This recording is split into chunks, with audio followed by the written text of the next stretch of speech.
Hello बच्चों, आज हम एक्सरसाइज 7.1 का क्वेश्चन नंबर 3 करने वाले हैं। ठीक है, क्वेश्चन देखते हैं। Determine if the points this this and this are collinear. हमें ये बताना है कि ये जो 3 पॉइंट्स दे रखे क्या ये कोलिनियर है। अच्छा, क्वेश्चन सोल्व करने से पहले आपको ये पता होना चाहिए कि कोलिनियर होते कौन से हैं, कोलिनियर पॉइंट्स कौन से कहलाते हैं। अच्छा, मैं एक एग्जाम्पल देती हूँ। मान लेते हैं मेरे पास एक लाइन है, ठीक है, इस वजह से इन्होंने 3 पॉइंट की बात की है, मैं भी 3 पॉइंट की बात कर लेती हूँ। मान लेते हैं एक बंदा इधर बैठा है, एक इधर बैठा है और एक इधर बैठा है। मैंने इसको नाम दे दिया ए है, ये मेरा बी है और ये मेरा सी है। ठीक है, इससे इसके बीच की दूरी 3 है, इससे इसके बीच की दूरी जो है वो 4 है। अच्छा, आप कैसे बताओगे? कोलिनियर का मतलब होता है एक ही लाइन पर। कोलिनियर का सिंपल साफ शब्दों में मतलब होता है एक ही लाइन पर, कि भाई जो पॉइंट्स एक ही लाइन पर लाई करते हैं, एक ही लाइन पर जो पॉइंट्स आए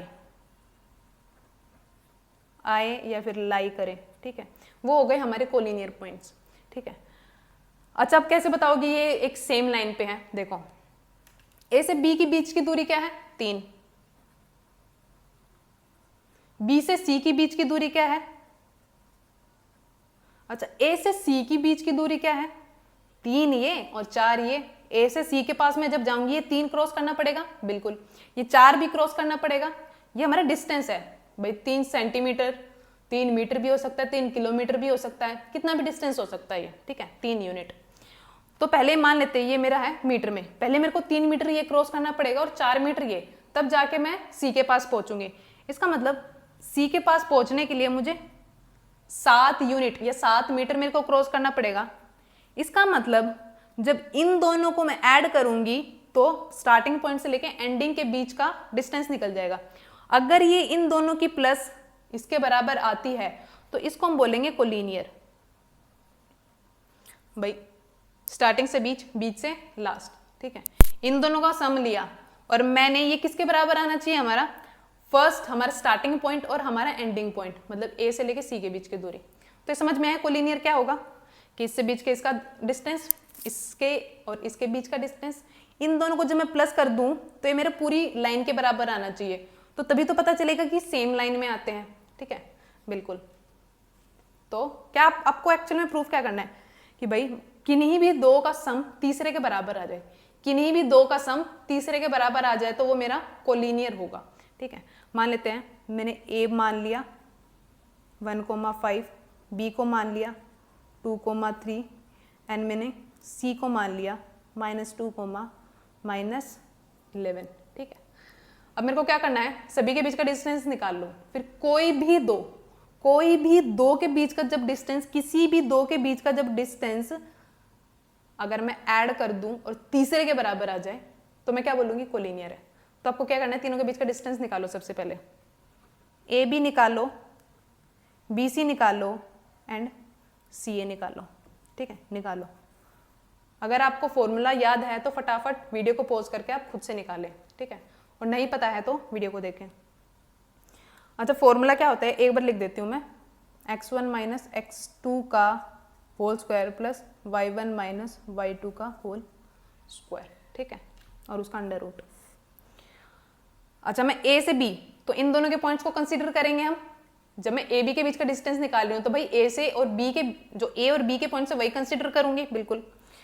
तो ए का पॉइंट पहला x1 x2, y1 y2। ये चीज क्लियर है ना कि जो पहले लिखा होता है वो हमेशा x और जो बाद में लिखा होता है वो y। ठीक है, बिल्कुल। x1 1, x2 -2 और इसका स्क्वायर, y1 5 एंड y2 3। तो कितना आया ये हमारा? बताओ। यह है -1 और -1 का स्क्वायर करूंगी तो 1 आ गया, बिल्कुल, प्लस इसका स्क्वायर है।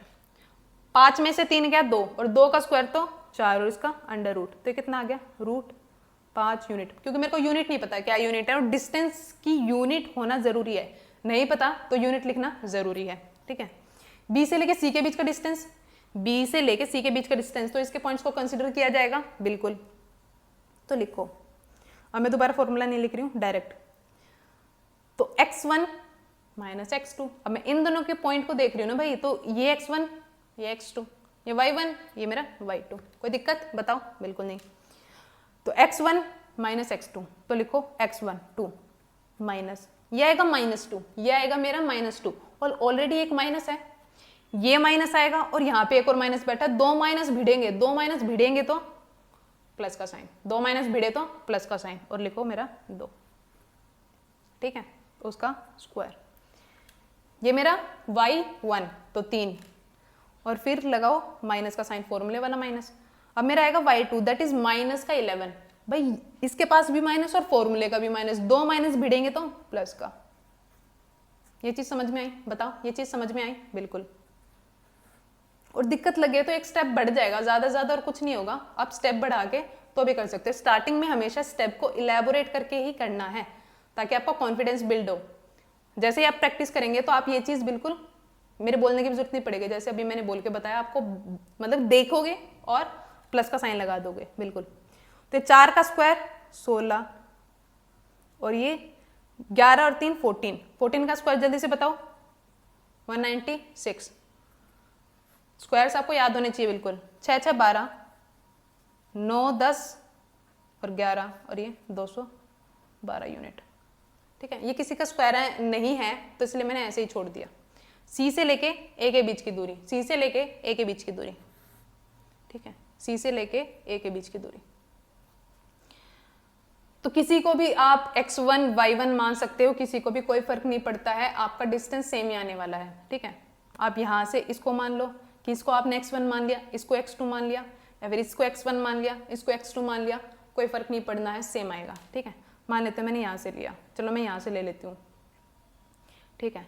ये है मेरा x1 माना, तो x1 माइनस x2 का होल स्क्वायर, ठीक है, प्लस में y1, अब जिसको आपने x1 मानना है तो इसका y मतलब y जो मानोगे वो भी y1 होगा, इसको y2 नहीं मान सकते। हाँ, इसका तो x1 मान लिया, इसको y2 मान लिया, ऐसे नहीं करना है। जिसका आप 1 मान रहे हो वो मतलब कि जिसका आपने x1 माना उसका दूसरा जो ये y वाला पार्ट होगा वो भी 1 ही होगा, मतलब फर्स्ट पार्ट ही होगा, ठीक है। तो ये मेरा y1 माइनस y2, ठीक है। इसको मैं सोल्व करूं तो -3 का स्क्वायर, -3 का स्क्वायर, भाई माइनस हो प्लस हो कोई फर्क नहीं पड़ना, स्क्वायर में रिजल्ट मेरा क्या आएगा? प्लस ही आएगा, बिल्कुल प्लस। ये कितना बना? माइनस का 16 और माइनस के 16 का स्क्वायर, माइनस तो देखो ही नहीं, क्यों? क्योंकि स्क्वायर है, स्क्वायर है तो माइनस मेरा ऑटोमेटिकली क्या बन जाएगा? प्लस का साइन बन जाएगा। तो 16 का स्क्वायर कितना होता है? 256, 256 बोलो, याद होनी चाहिए बिल्कुल। तो ये कितना हुआ? 76 माइनस 75, 275 यूनिट, 275 यूनिट। अच्छा, अब ये प्लस करके देखो, क्या ये किसी के बराबर आ रहा है? मतलब कि कोई भी दो को आप प्लस करके देख लो, इसको इसको इसको, तीनों में से किसी को, जिसकी आपकी इच्छा हो, प्लस करके देख लो और ये चेक करो कि जो बच गया है, जो मेरी साइड बच गई, जो डिस्टेंस बच गया है, क्या उसके बराबर आया? और पहली बात, ये रूट में है और ये रूट के अंदर लिखा सेम नहीं है, ये प्लस नहीं हो सकता है। ये रूट 5 है, ये रूट 212 है, ये मेरा रूट 275 है, ये सेम नहीं है तो ये प्लस नहीं हो सकते हैं, और ना ही ये किसी के परफेक्ट स्क्वायर हैं। तो क्या हुआ? कुछ भी लिख सकते हो अब आप, A B plus B C, आप सी ए प्लस बी सी, कुछ भी लिख सकते हो। A B plus B C not equal to A C या सी ए, कुछ भी लिखो। Therefore they are not collinear, कि ये कोलिनियर नहीं है, ठीक है। बात समझ में आई? कोलिनियर बताने के लिए आपको कुछ नहीं करना है, तीनों के बीच का डिस्टेंस निकालो, किन्हीं भी दो को ऐड करके तीसरे के बराबर कर दो, जबरदस्ती नहीं करना है, हो जाए तो कर दो, नहीं होता तो वो कोलिनियर नहीं है, सिंपल, ठीक है। क्वेश्चन नंबर 4 देखते हैं। ये बोला क्या है? Check whether these 3 points are vertices of an isosceles triangle. ये बोला गया 3 पॉइंट दिए गए, ये पता करो कि क्या ये आइसोसेलेस ट्रायंगल के वर्टिसेस हैं। ये मान लेते हैं हमारा ट्रायंगल है, ठीक है। ये मेरा ए है, ये मेरा बी है, ये सी है, मान लिया मैंने, नाम दे दिया, मेरा मन किया, ठीक है। जैसे ए को मैंने नाम दे दिया 5, -2, बी को मैंने नाम दिया 6, 4, सी मेरा 7, -2। ये वर्टिसेस होते हैं, ठीक है, ये हमारे वर्टिसेस होते हैं। जिसको नहीं पता ये हमारे ट्रायंगल के वर्टिसेस हो गए। तो ये पता करना है क्या ये इसके वर्टिसेस है। फिर से वही बात भाई, वर्टिसेस पता करने हैं, ये इस कोने पे आते हैं, ये नहीं आते, तो उनके बीच का डिस्टेंस चेक कर लो। आपको यहाँ पे बताना है क्या ये वर्टिसेस आइसोसेलेस ट्रायंगल के हैं या नहीं है। ठीक है, ये वर्टिसेस आइसोसेलेस ट्रायंगल के हैं या नहीं है। अब आइसोसेलेस ट्रायंगल क्या होता है, two sides of a triangle are equal, कि अगर किसी भी ट्रायंगल की कोई भी दो साइड, तीन ही साइड तो होती है ना, तीन ही साइड होती है, तीन में से कोई भी दो अगर बराबर हो जाए तो वो आइसोसेलेस ट्रायंगल कहलाता है। ठीक है, अब ये बताने के लिए साइड्स कि ये इसके बराबर है या नहीं, इसका मतलब ये मान लेते हैं अगर ये 4 की है तो ये भी 4 की होनी चाहिए। इसका मतलब कुल मिला के डिस्टेंस ही तो है कि इससे लेके इस पॉइंट से लेके इस पॉइंट के बीच की दूरी, वो हमारा डिस्टेंस ही तो है। हम जैसे मैं बोलती हूँ कि 4 सेंटीमीटर की है, तो डिस्टेंस ही होता है कि यहाँ से लेके यहाँ के बीच की दूरी। ठीक है, तो अगर मैं ये बता दूंगी कि भाई कोई भी दो साइड, किन्हीं भी दो साइड के बीच की दूरी जो है वो सेम है, तो वो मेरा आइसोसेलेस ट्रायंगल कहलाएगा। ठीक है, तो मेरे को कुछ नहीं करना, तीनों साइड्स के बीच की दूरी निकाल लो, अगर कोई भी दो साइड्स इक्वल होती है तो मेरा आइसोसेलेस ट्रायंगल कहलाएगा। क्वेश्चन समझ में आया? सबसे पहला काम यही होता है, क्वेश्चन को समझना, उसके बाद सॉल्यूशन में तो दम ही नहीं है। ठीक है, तो सॉल्यूशन आप कर सकते हो, बिल्कुल कर सकते हो, वीडियो पॉज करो और सॉल्यूशन करो and then check it from the video. Okay, मैं ए भी निकाल लेती हूँ मैं, क्योंकि मेरे को तीनों साइड्स के बीच की दूरी निकालनी है। ठीक है, मैं ए से लेके बीच की दूरी निकाल रही हूँ।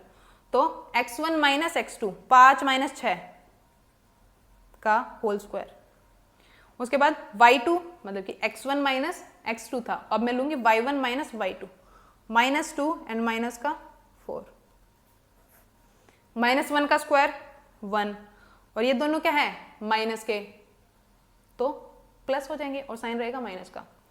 तो माइनस 6 का स्क्वायर 36, तो उसको मैं बोल दूं √37 यूनिट, √37 यूनिट। ये किसी का परफेक्ट स्क्वायर नहीं है तो इसको मैंने एज इट इज छोड़ना पड़ेगा। ठीक है, अब मैं निकाल लेती हूँ बी से लेके सी के बीच की दूरी, बी से लेके सी के बीच की दूरी, फिर से वही x1 माइनस x2 का whole square plus y1 minus y2 का होल स्क्वायर, उस पूरे का अंडर रूट। ठीक है, तो x1 माइनस x2 6 माइनस 7 का होल स्क्वायर। ठीक है, फिर y1 minus y2, y1 minus y2, 4 minus minus का 2, ये ऑलरेडी माइनस है फॉर्मूले का और ये इसका माइनस है, दोनों माइनस अलग है, ये बात ध्यान रखना, ये फॉर्मूले का माइनस है और ये इसका खुद का माइनस है। जैसे मान लेते हैं यहाँ पे पहले से कोई सामान रखा और ये अपना खुद का सामान भी लेके आ रहा है, तो ये थोड़ा ना कि हाँ भाई इसके पास भी आईफोन है, इसके पास भी आईफोन है, तो भाई दोनों एक ही है कि ये भी मेरा और ये भी मेरा, ऐसे नहीं बोल सकते। ठीक है, दोनों अलग अलग है। अच्छा, ये माइनस, ये फॉर्मूले का माइनस और ये भी माइनस है, अगर दो माइनस भिड़ जाएंगे तो प्लस का साइन बन जाएगा, अब ये आ सकता है। ठीक है, 6 माइनस का 7, इन दोनों को मैं प्लस माइनस करूंगी तो मेरा रिजल्ट माइनस और रिजल्ट माइनस में आएगा, तो -1 का स्क्वायर प्लस का 1, 4 2 6, 6 का स्क्वायर 36, तो आ गया √37। अब ये मत बोल देना कि हाँ ये दोनों तो साइड बराबर हो गई तो मैं तो इसको आइसोसेलेस बोल दूं, नहीं, क्या पता मेरी तीसरी साइड बराबर आ जाए, और तीसरी साइड बराबर आते हैं उसको आप क्या बोलेंगे, जल्दी से बताओ कमेंट सेक्शन में, जल्दी से, कि 3 साइड अगर किसी ट्राइंगल की बराबर होती है तो उसको क्या बोलते हैं, क्या बोलते हैं, इक्विलेटरल ट्राइंगल होता है वो। ठीक है, तो सब्र रखो और तीसरी साइड को चेक करो, AC कुछ भी लिख लो, कोई फर्क नहीं पड़ना।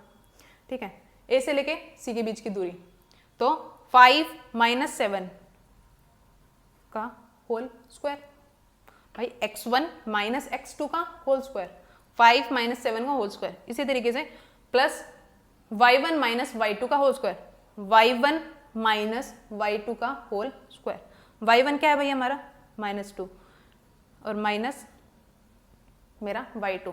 अच्छा भाई फिर से वही हो गया, ये फॉर्मूले का माइनस और ये इसका माइनस, दो माइनस भिड़ गए, प्लस 1 गया बस, और उसका होल स्क्वायर। ठीक है, -2 का whole square 4, plus minus same same हो गया ना भाई, 2 में से 2 चला गया 0, तो ये तो खत्म ही हो गया। √4 का मतलब क्या होता है 2, भाई √4 किसका स्क्वायर है 2 का, तो ये हो गया 2 यूनिट, 2 यूनिट।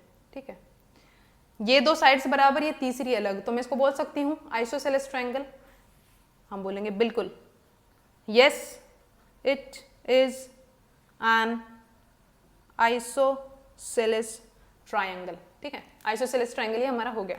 ठीक है, होपफुली आपको दोनों क्वेश्चन समझ में आ गए हो। अगर कहीं पे डाउट लगे, कहीं पे कोई दिक्कत हुई हो, तो आप मुझे कमेंट सेक्शन में ज़रूर बता दीजिएगा।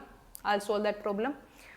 और वीडियो अगर पसंद आ गई हो, मतलब कि कंसेप्ट समझ में आ गया हो, अगर आपको कंसेप्ट समझ में आया हो तो वीडियो को लाइक करे बिना बिल्कुल नहीं जाना और चैनल को सब्सक्राइब कर देना। ठीक है, and my name is Monika. Thank you so much for watching.